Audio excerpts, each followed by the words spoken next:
our history. We've always talked about that here on the program. We always talk about how knowing our history is important for us in order to move forward. But here in the States, it's very difficult to do that because resources are not readily available in order for us to learn more about us, about our heritage, about our ancestors. And that is why I want to thank this particular exhibit, Japanese American National Museum as well, for hosting the Smithsonian traveling exhibit on I Want the White American Earth. Joining us this afternoon on the program is Dr. Greg Kimura of the Japanese American National Museum. Hello and welcome to Kababayan today. Oh, thank you. Very pleased to be here. Yeah, let's talk about this particular exhibit. I remember when maybe 2-3 years ago I got a hold of this book by Carlos Bulosan, who's a prolific writer. And I was telling you earlier, years later, I still haven't finished the book because the injustices that they went through is just depressing. Well, I tell you, the title of the exhibit, I Want the White American Earth, comes from a Carlos Bulosan poem. Amazing artist, amazing writer, very intense writer. But it's a Pan-Asian American exhibit, and it's traveling from the Smithsonian Institution's Asian Pacific America Center.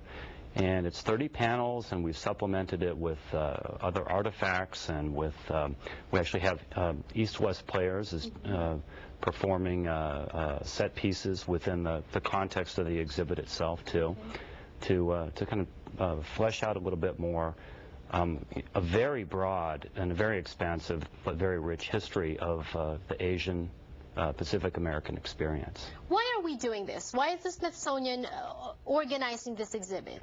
Well, I'll tell you, I have to give props to the director of the Smithsonian's APA Center. Dr. Conrad Ng, professor at the University of Hawaii, has recently become the director of it. He's a real visionary. He's also the president's brother-in-law. Okay. But he's really a visionary academic, and he has been charting the APA Center in this direction of really reaching out, and the museum is part of that. So currently we just closed another Smithsonian exhibit, and then we're hosting this one as well.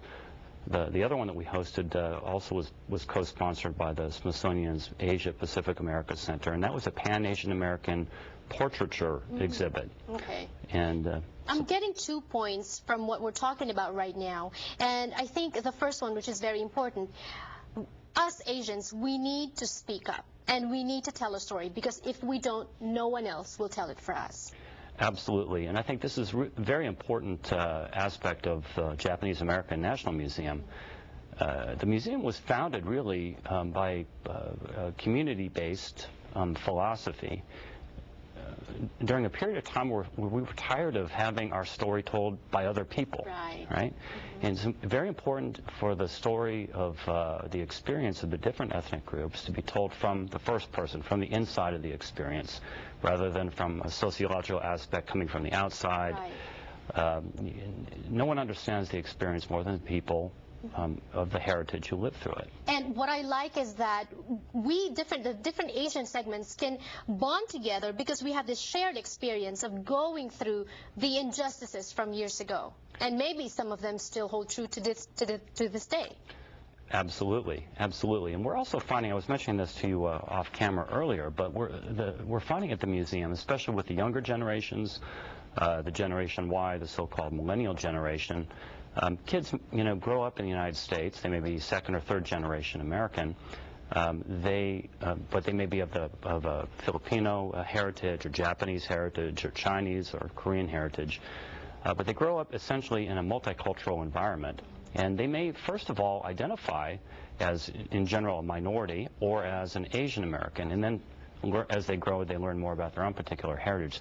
But that experience of kind of Pan-Asian American experience is going to become increasingly important over time. And also, I guess I said two, but then I was lying, because there's another point that I'm getting from this conversation, which is, we have this popular saying in the Philippines, in the Filipino language, that whoever doesn't look back on his history will not be able to move forward and make it to, you know, his purpose. And and this is what I like about this particular exhibit. I want a wide American Earth because it talks about the history, the struggles, and some of the successes as well of our Asian American community. Absolutely, and you know, we need to tell that story, and both to other Asian Americans. Right.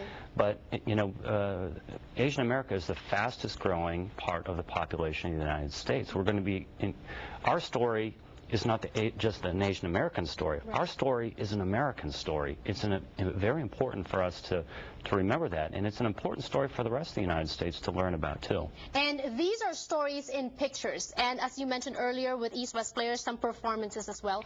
What a great and novel and innovative way to tell a story. You know, every museum nowadays, like everywhere else, you know, we want to have interactivity, we want to really engage visitors, because we're going to have kids. We have 20,000 school kids come to the museum every year. So we have everyone from, you know, elementary school kids to retirees and everyone in between. Mm-hmm. So we want to make sure that all of our exhibits, even ones that we transfer in from outside, are able to have an impact on everyone who comes to visit. So what is your favorite piece from the exhibit? Is there a favorite area, favorite piece, favorite performance? Well, you know, being of Japanese American descent myself, I'm Hapa, you know, half mixed background.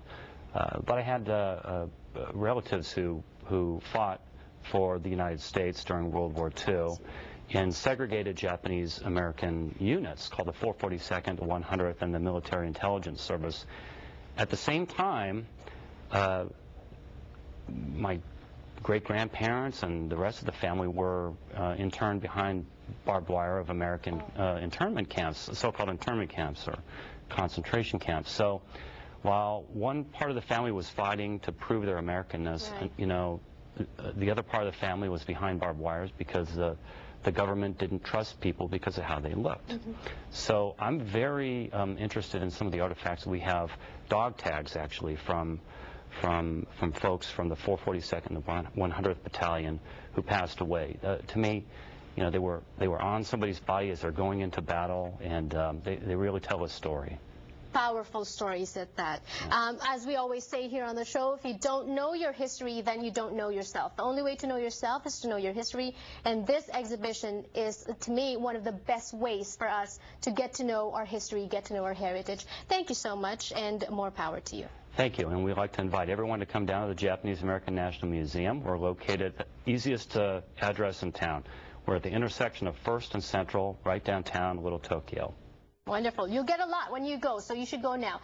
The exhibition is open till the end of October. It's the end of October. Thank you so much for joining us. More power once again. We'll be back more on Kababayan today. Don't go away.